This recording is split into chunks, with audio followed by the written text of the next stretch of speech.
toqalul ak waay waroo ko topp fu ngeen déggee ni ndox la kenn xam leen ni safara ko wala jikkoom waaye bu mu tax mukk ngeen foog ni ndox mënu koo fay ndax fu safara tàngale ndox daa fekk am lu dox ca diggante ba fàttaliku jàng xam li ñu doon ak ki ñu jur rekk ñu mën a rawale fi ñu jëm lu ko mooy guur dootul lew gën galañ du lew ngën sikkim dina gane dënn. Toutes les femmes qu'un homme réunit ne sont pas des épouses au sens véritable du mot. L'épouse véritable, c'est l'âme au foyer. L'épouse véritable, c'est le feu qui réchauffe, éclaire la maison et lui donne un sens.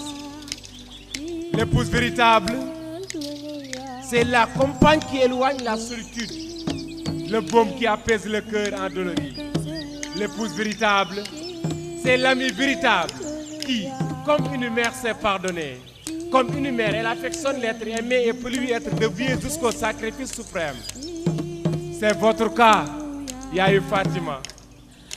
Jigéen yërmande kese la jigéen suñu yaay booy foo dégg wér tekki nday doom jaa ko waral yaay mooy ëmb di boot di nampal di feral ku noor daa yëgul xetam waral muy sikki kaca wetam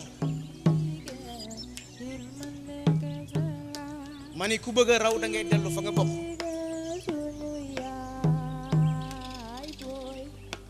yaay ji gën yaay ju baax jur na ku baax yaay ju féexluwul jur na ku gën doom ju nekk yaay layil sa ndey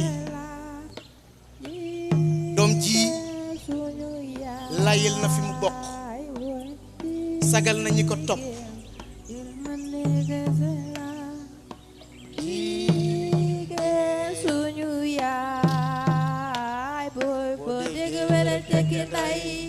doom jaa ko waral yaay mooy ëmb di boot di nampal di beral. Merci beaucoup.